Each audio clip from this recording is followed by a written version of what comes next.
Hey guys, I'm Kinsey Van Druten, Immuno Lab's holistic health coach. In today's presentation, I am debunking the no and low-fat dogma of the late 20th and early 21st century. Luckily, this trend is slowly being accepted as the awful nutrition advice it really is. If you are currently paranoid about eating fat, this presentation will give you the knowledge and sense of urgency to correct your diet.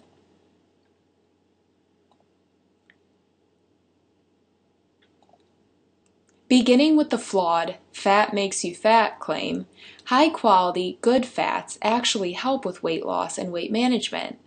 What happens when you reach for a few rice cakes or a low-fat protein bar as an afternoon snack? You feel ravenous and desperately crave sugar in under an hour.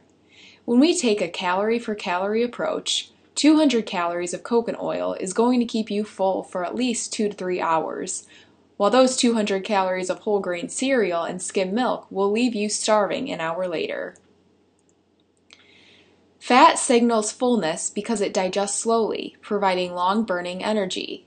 Also important, it makes food taste delicious so that we end a meal satisfied.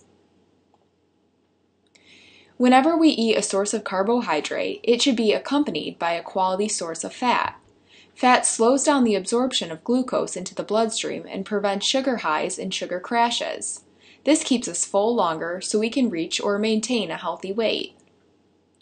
When food producers and cookbook authors jumped on the low-fat bandwagon, they realized that reducing the fat in food eliminated moisture and flavor. So, they compensated by increasing the sugar content. Increased sugar and decreased fat means bad news for blood sugar regulation. It's no surprise we are seeing skyrocketing numbers of diabetes. Because fats help your body absorb and utilize the fat-soluble vitamins A, D, E, and K, consuming too little fat makes way for vitamin deficiencies.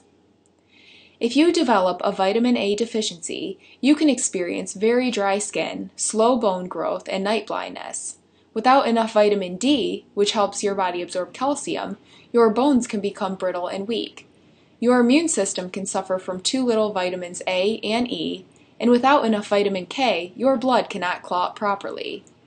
So when you take that multivitamin in the morning, pop a few almonds in your mouth as a chaser. It'll get those vitamins into position to do some good. The roles of cholesterol in our body is completely misunderstood thanks to a lot of propaganda by industries that prioritize profits over the health of their consumers.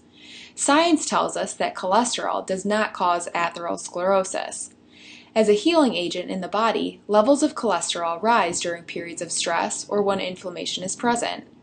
Providing cholesterol through good quality fats, such as pastured egg yolks and grass-fed butter, allows the body to use cholesterol to help address the inflammation.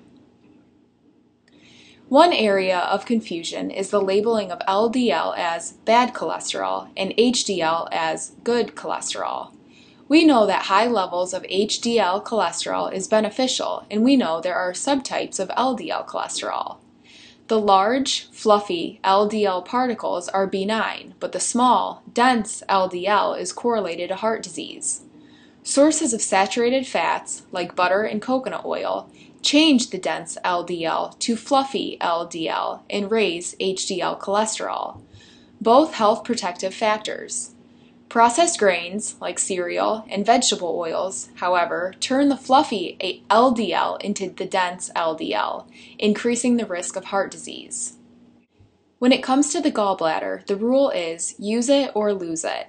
This makes sense, as we are seeing soaring numbers of gallbladder removals from people who have consumed a low-fat or poor-fat diet in the past. The gallbladder stores bile, which digests fats. The presence of fats in a meal signals the gallbladder to release bile into the digestive tract, and the bile emulsifies the fat so we can absorb it. But what happens when we only have a few measly grams of fats in our meal? Bile release isn't signaled, so bile sits in the gallbladder, turning thick and viscous. In a vicious cycle, it becomes more difficult for the gallbladder to release bile when bile is thick, so it just gets thicker in the gallbladder. Then, if we do eat a meal heavy in fat, the gallbladder can't squeeze out the thick bile and the fat passes through our digestive tract undigested and unused for critical tasks in our body. To make matters worse, the body becomes increasingly toxic because the bile stores toxins and hormones that need to leave the body. If we don't get rid of that bile, those toxins and old hormones just sit there and can be recirculated.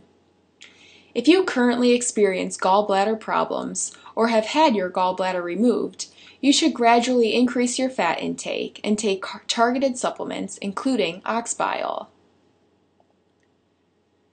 To wrap things up, I would like to address a couple of questions I get asked over and over again.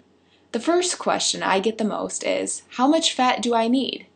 My answer is, it depends. It depends on your lifestyle, your health and fitness goals, your digestion, activity level, and genetics. I help my clients figure out their requirements after we have a one-on-one consultation where I am able to address their goals and health concerns. The second question I hear a lot is, can I gain weight if I eat too much fat? My answer is yes, just like you can gain weight when you eat too many or in excess of carbs or proteins than your body needs. I hope with this presentation, I am able to make those of you who are still fat phobic and maybe dealing with blood sugar imbalances to go enjoy adding some coconut oil to your breakfast smoothie and slicing some avocado to top your veggie burger for lunch.